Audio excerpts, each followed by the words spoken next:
próximos anos serão desafiadores, especialmente...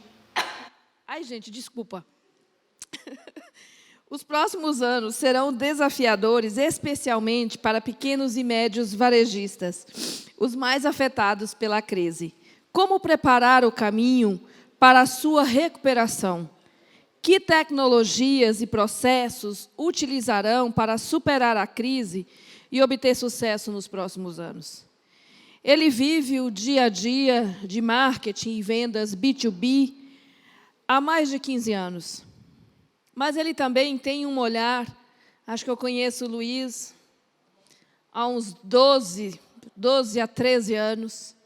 Ele tem um viés extremamente consistente de compreensão, não só do ponto de vista do empreendedor, mas de pequenos negócios. E fiquei bem feliz quando ele assumiu o lugar onde está e tem este olhar para o pequeno negócio, num processo de educação, para que todos os dias este empreendedor tenha a possibilidade de tomar decisões de formas mais seguras, com mais conhecimento, com mais dados, com mais capacidade de avaliar não só o cenário, mas os seus números reais. Eu quero convidar para poder falar sobre como pequenos e médios varejistas podem se preparar para ter sucesso no e-commerce no futuro. Luiz Piovesana, CMO da Nuvem Shop. Boa tarde, Luiz. Tudo bom? Tudo bem, Vivi? Como está? Tudo bem, querido. A palavra está com você. Obrigado. Depois dessa introdução, tenho que entregar bem aqui. Gente, boa tarde. Prazer estar aqui de novo com o E-Commerce Brasil. E dessa vez falando bastante sobre esse futuro e como é que, principalmente, os pequenos e médios se preparam, né? Só me apresentando muito rapidamente. Meu nome é Luiz. O mais importante saber é que eu sou marido da Carol e o pai da Olivia. E normalmente eu sempre mostro foto delas, mas é que agora, nesse contexto de isolamento, tem um objetivo a mais, que é, se vocês ouvirem vozes ou se alguém entrar pela porta, provavelmente vai ser uma das duas. Bom, eu sou engenheiro de formação, fiz engenharia mecatrônica na Unicamp, aí eu empreendi por alguns anos com a Empreendemia, onde também fez um portal chamado Céu Lugar. Depois disso, eu assumi a parte de marketing da Sensidia. Empreender no Seu Lugar foi onde eu comecei a trabalhar de fato com micro, pequenas e médias empresas, com educação, com ferramentas online. Na Sensidia eu já fui para um mundo bastante diferente, trabalhando com grandes empresas, liderei a parte de marketing por lá por mais de 5 anos. A empresa cresceu bastante nesse período e desde o ano passado eu estou como diretor de marketing na Nuvem Shop. E para quem não nos conhece, só apresentar rápido, a Nuvem Shop é uma plataforma onde cada lojista pode criar a sua própria loja virtual. Basicamente, a gente permite com que empreendedores ou grandes marcas possam fazer negócios com seus clientes, com os consumers, de maneira direta, sem depender de mais ninguém, né? Podem fazer negócio com as suas próprias regras. E a gente gosta de falar sobre potencializar histórias de sucesso. Esse é o nosso mantra, esse é o nosso grande objetivo, exatamente porque a gente gosta de pensar na acessibilidade da ferramenta, na democratização do que o poder de vender pela internet e conseguir criar negócios e marcas e sustentabilidade em cima disso. Aqui está errado, a gente está com mais de 40 mil lojistas na América Latina toda, principalmente Brasil, Argentina e México. São mais de 1 bi por ano que as lojas que a gente tem vendem com a gente, na verdade está em 1 bi e 300, e a gente tem marcas desde quem está começando até marcas multinacionais, então o nosso produto tem evoluído bastante para atender mais demandas, né? Bom, mas aqui a ideia não era falar sobre Nuvem Shop. Queria falar aqui sobre alguns pontos, né? Então a ideia é falar sobre como o pequeno, médio varejista pode de fato seguir para o futuro, mas antes disso queria mostrar um pouquinho do tamanho disso, do impacto disso na economia. Também quero falar um pouquinho, para a gente falar de futuro, primeiro a gente tem que sair dessa crise, então algumas dicas que eu juntei aqui para ajudar a sair da crise e depois falar um pouquinho sobre o que fazer e o como fazer para que possa se preparar para o futuro. Beleza? Então vamos lá. Bom, só para dar uma noção do que é o pequeno e médio varejo no Brasil, não só e-commerce, o pequeno e médio varejo ao todo. São 1.300.000 varejistas, mais ou menos, dado de 2018 da FEComércio de São Paulo, que tem até 20 funcionários. Né? Então, de 0 a 20 funcionários, são mais ou menos 1.300.000 varejistas. Esses negócios correspondem a mais de 725 bilhões de reais em vendas por ano, e o que é mais importante ainda, geram mais de 5 milhões de empregos, que dá mais ou menos 60% dos empregos de todo o varejo, e o varejo é uma das atividades principais da sociedade. Então, assim, é um impacto grande quando a gente fala, agora já pensando em crise. Nesse contexto, tem algumas estimativas que mostram que desses aí, cerca de 20% a 30% podem falir. Então, ainda são informações que não são muito fáceis, não só do governo, mas da maioria das organizações, de compilar de maneira rápida. Então, a gente ainda está passando por esse efeito, então, por isso são estimativas, e pode chegar, alguns falam em até 40%. O ponto é que desemprego, não só a partir de pequeno varejo, mas também desemprego geral, que uma crise como essa pode dar, também faz com que novos negócios sejam criados, né? Aí vem o empreendedorismo por necessidade. E uma grande parte desses negócios por necessidade acabam indo para varejo, e hoje, numa situação de isolamento, varejo significa e-commerce. Então, assim, por mais que tenha um impacto, a tendência é que mais pequenos varejistas comecem a existir, então esse mercado ainda está em franca expansão. Beleza, então esse é o tamanho do impacto, esse é o tamanho da bolada, né? Então quem estiver aqui participando, que é do ecossistema, já pode ver que é uma oportunidade legal para quem consegue atender de fato. E aqui falar um pouquinho sobre preparação, né? Não só para o pequeno varejo em si, mas também como alguém do ecossistema de fato poderia ajudar esse pequeno varejista a andar para frente, né? Então, como eu falei primeiro, falando sobre como que a gente pode se recuperar dessa crise. Primeira coisa que tem que fazer em qualquer momento turbulento é analisar a sua situação financeira atual. Não tem outra situação, porque se você não conhecer isso, você não consegue tomar decisões que sejam factíveis ou que façam a maior diferença para o seu negócio, né? Então, não adianta você ir para a linha de queimar estoque se são produtos que vão aumentar a demanda agora, ou se você não precisa de giro imediatamente, então você não precisa também pegar vender em promoção para girar rápido, porque não necessariamente você vai ter produto para comprar e estocar de novo. Então, sem conhecer a sua situação financeira atual, não dá para tomar decisão. A segunda coisa, entender quais são os produtos que estão tendo giro e que têm a melhor margem, né? Então, você vai fazer uma lista de prioridade. Então, melhor giro, melhor margem, são os primeiros que você tem que investir mais e vender, e entender todo o pacote promocional, né? Se tem um bom giro, eu não preciso fazer uma promoção agressiva para vender, porque tirando aquelas semanas do início de quarentena, passou o desespero, agora as pessoas começam a ter novos hábitos, novas formas de pensar. Então, entender também o que vai ter giro e o que não vai, e a sua margem em cima disso, e investir nesses, né? Segunda coisa, depois de entender o que você precisa investir mais em termos de produto, entender em quais canais você vai vender, né? Quais são os canais que têm o maior ROI. E tem um segundo ponto, que é que novos canais você poderia pensar em criar para, de fato, trazer novos clientes, né? Então, um dos pontos que a gente fala muito é sobre fazer parcerias com lojistas que talvez tenham um target comum e que não tem um portfólio de produtos parecido com o seu. Então, você consegue aumentar a sua audiência a partir de uma parceria que os dois ganham. Mas, principalmente, canais de venda com maior ROI. Se vender, por exemplo, via um marketplace específico, ainda te dá uma margem boa e você está conseguindo volume por lá, continua. Se o marketplace te dá uma margem negativa, talvez seja a hora de parar e repensar isso, investir mais nos seus canais próprios, enfim. E por fim, e que no fim é o que acaba direcionando tudo que a gente faz, é entender o cliente e os hábitos de consumo dele. Eu gosto muito disso porque, para mim, é a base fundamental de qualquer atividade empresarial, de qualquer venda. É você entender o seu cliente, entender o porquê que ele está comprando aquilo.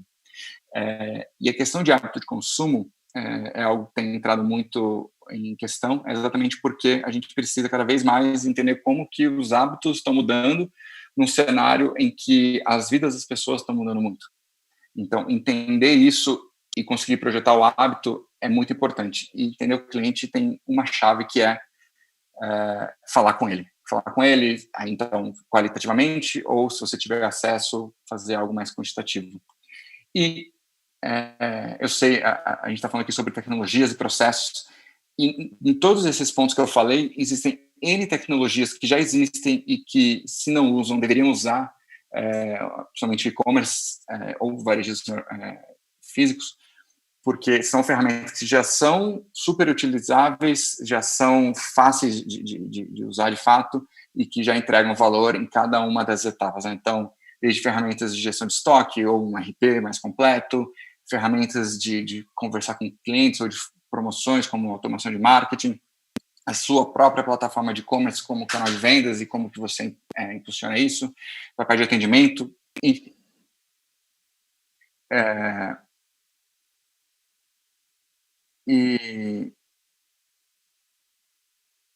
Bom, bateu um áudio aqui. Beleza. Então, agora que a gente falou sobre como sair da crise, né, e quais são os passos, vamos falar um pouquinho sobre futuro e sobre como crescer para ter sucesso. Então, eu dividi essa parte em 3 etapas, gente. Primeira coisa que no futuro continua sendo importante, tanto que foi o primeiro passo que eu comentei na análise da crise, foi sobre ter uma gestão completa nas suas mãos. Isso aqui não é simplesmente você ter um monte de dado e não saber o que fazer, mas é dado que se transforma em inteligência, que se transforma em ação.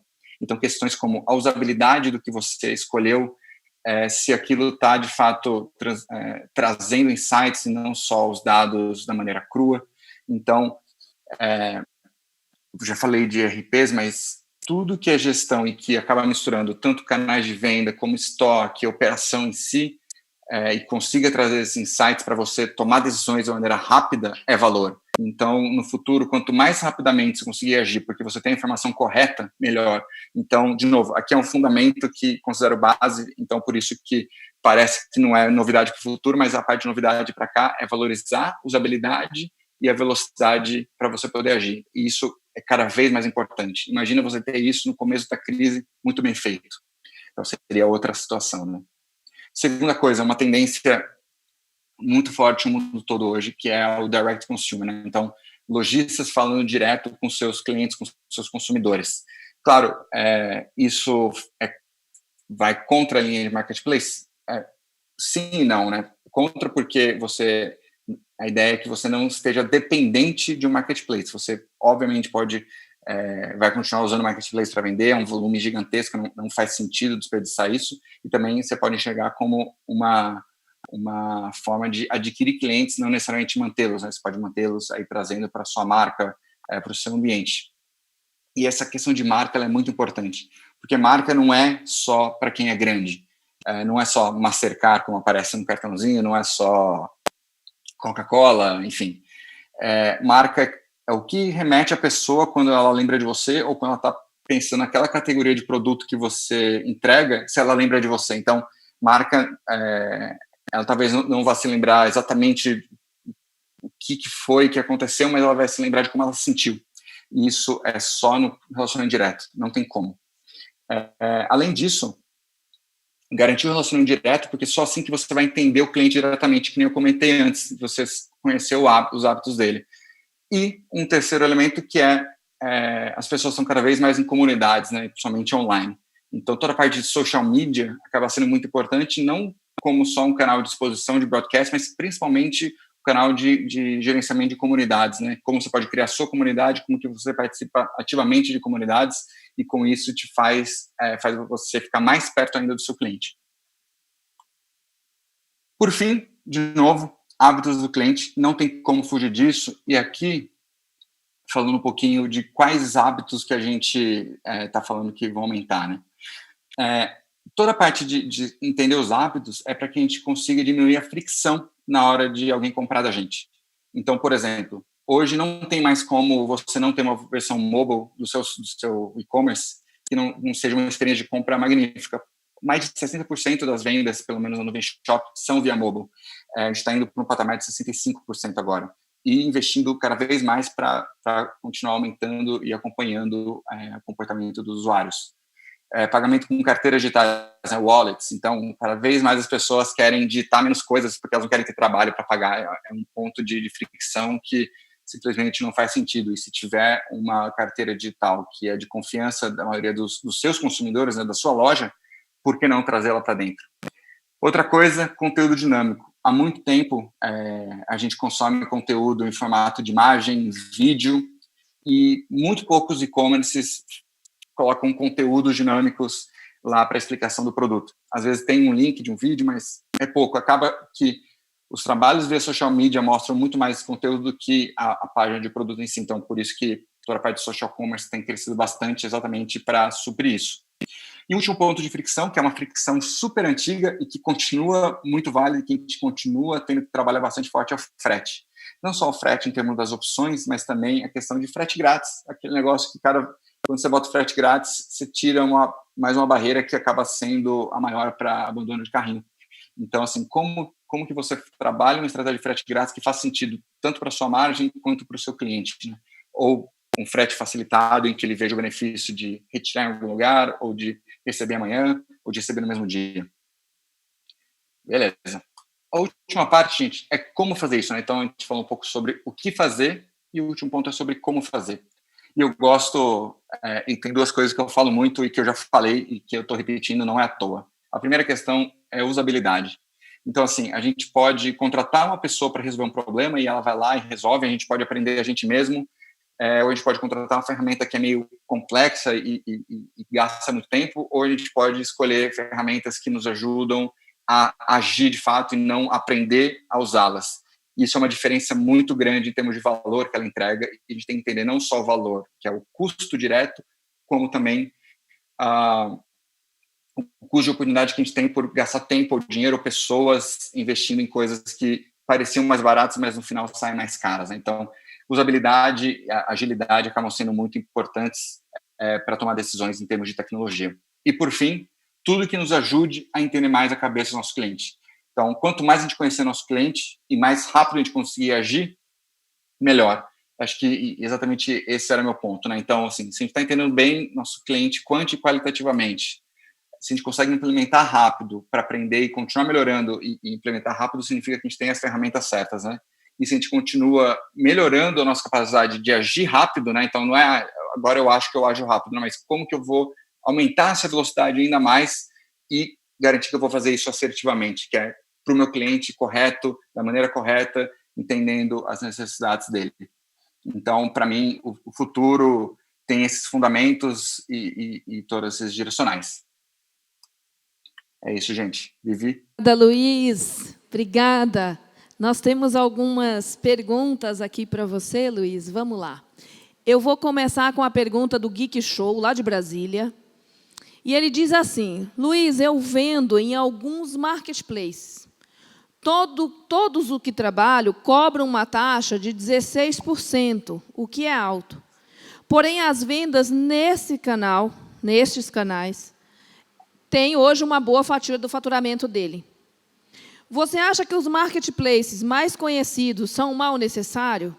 Na sua opinião, qual seria o caminho para se livrar deles, ou talvez deixar um pouco mais equilibrado e focar em vendas apenas no site pessoal? Vamos lá. Eu não gosto muito do termo mal necessário. Os marketplaces têm uma oferta de valor bastante clara.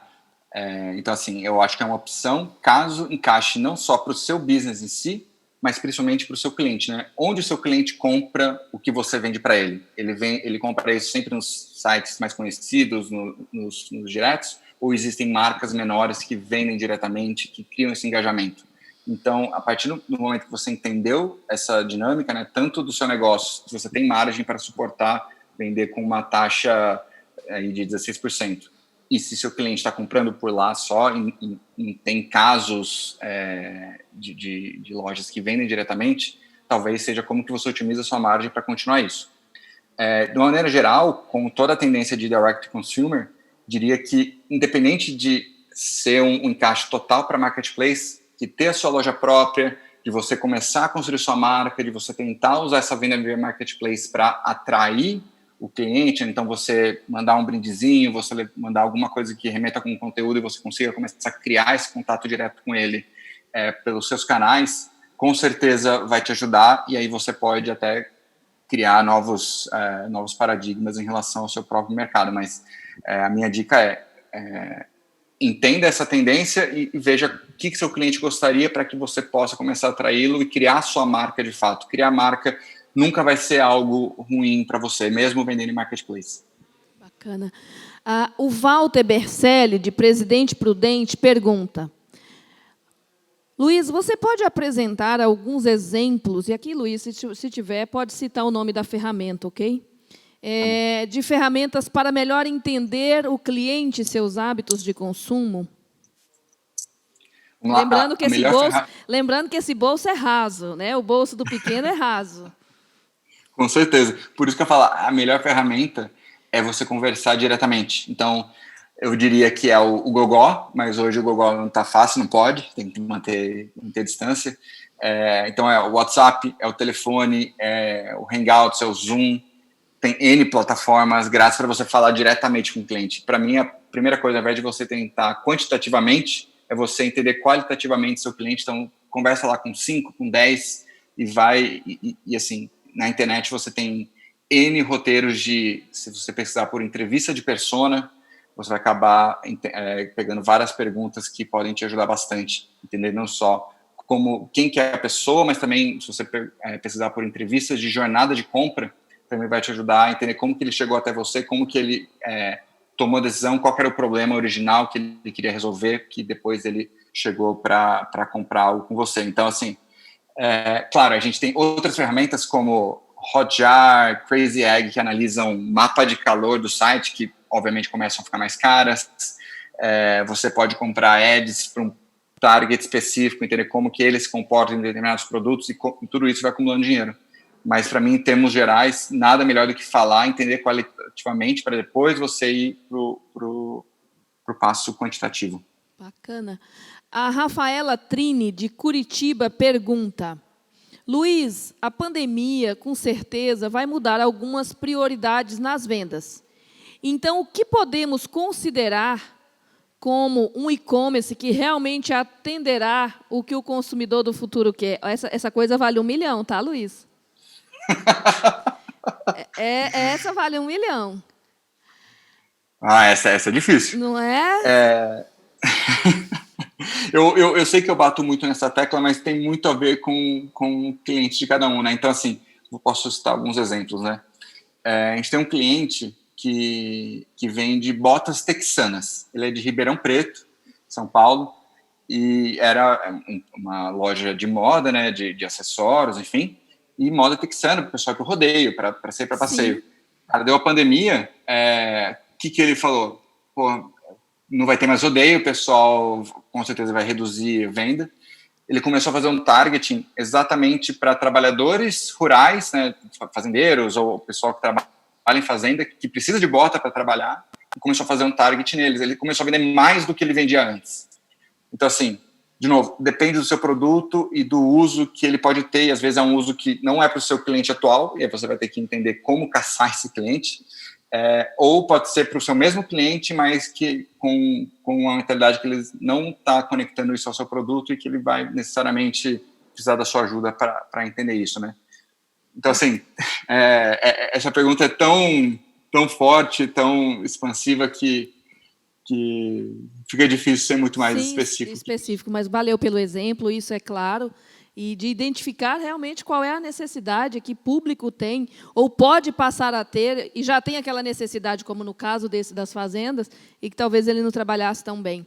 O Maurício Ricardo, do Rio de Janeiro, te pergunta, Luiz, quais são os maiores desafios para entender o comportamento do consumidor hoje e um futuro próximo para se preparar? Então, este exemplo, eu vou tentar te ajudar aqui, resumindo a palestra do Maurício. Você acha, por exemplo, que pode surgir a oportunidade de um novo jeito de consumir moda e até de produzir moda? Sem dúvida. De consumir, sem dúvida, porque quando você pensa em conteúdo dinâmico, como eu falei de vídeos, falei de imagens, também tem toda uma parte de realidade aumentada, né? Então, como que você consegue, a partir da tecnologia, fazer com que fique mais fácil você provar? Ou quais são os hábitos da pessoa agora numa linha de isolamento, como que ela vai se vestir. Tem muita gente que trabalha comigo que faz a vestimenta completa para ir trabalhar, só que trabalha de casa. Então, assim, salto alto, vestido ou camisa, uma gravata, sem brincadeira. Eu tenho uma que eu trabalho todo dia. Sensacional. Então, assim, de novo, o desafio para entender o cliente, os hábitos dele, vai ser falando com ele e vai ser entendendo também, entender como que os hábitos na sua loja estão mudando, né? Então, tenta falar com esses clientes que estão comprando, entenda a motivação, né? Eles estão comprando porque você fez uma promoção, ou se você não fez promoção, é um cliente recorrente, é um cliente novo, mas pô, por que ele está comprando agora? O que é isso, né? Então, falar com o cliente mais a fundo, entender o contexto, entender, se botar literalmente, né? Botar o chapéu de cliente e pegar a perspectiva e empatia com ele, vai fazer toda a diferença nisso. Então, pô, será que o seu cliente é desse cliente que gosta de se arrumar para trabalhar de casa? Com certeza não deve ser uma parcela pequena das pessoas que estão trabalhando de casa que fazem isso. Ou o seu cliente é o que está na rua e que pode estar na rua e que precisa tomar outros cuidados hoje. Enfim. É isso. Valeu, Luiz, valeu mesmo. Luiz, prazer te receber outra vez por aqui, é sempre uma alegria. Muito obrigada, viu? Boa tarde.